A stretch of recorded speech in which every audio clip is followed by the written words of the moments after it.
Lakini changamoto iliyoniumiza zaidi dada, sitaki kuikumbuka hii changamoto dada. Ilifika wakati mume wangu alianza kuniletea wanawake mpaka ndani dada, yani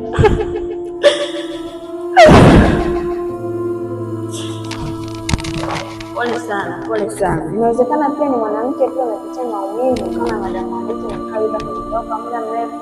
Wajikuta wakati mwingine unakosa furaha na amani katika ndoa yako. Ukiwa ni wewe madam, unawashauri wanawake kama hao waweze kufanya nini waweze kutatua changamoto zako, hata waweze kupata furaha kama wao kupata furaha yako? Kiukweli na washauri wanawake wenzangu ambao wanapitia changamoto ambayo mimi nilikuwa nikiipitia, wachukue maamuzi haraka sana, kwa sababu kama mimi ningeweza kuchukua maamuzi mapema, nisingefikia hatua ya mume wangu mpaka kuanza kuniletea wanawake ndani.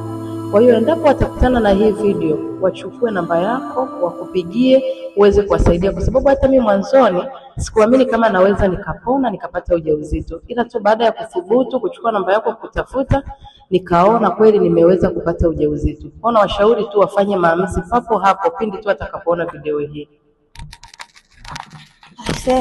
Kama ni wewe pia ni mwanamke ambaye unapitia changamoto hii kwa muda mrefu, Rian na watoto ameweza kuwasaidia wanawake wengi sana kuweza kupata ujauzito. Ikiwa ni wewe, usikate tamaa, niko hapa kwa ajili ya kurekebisha ndoa yako leo.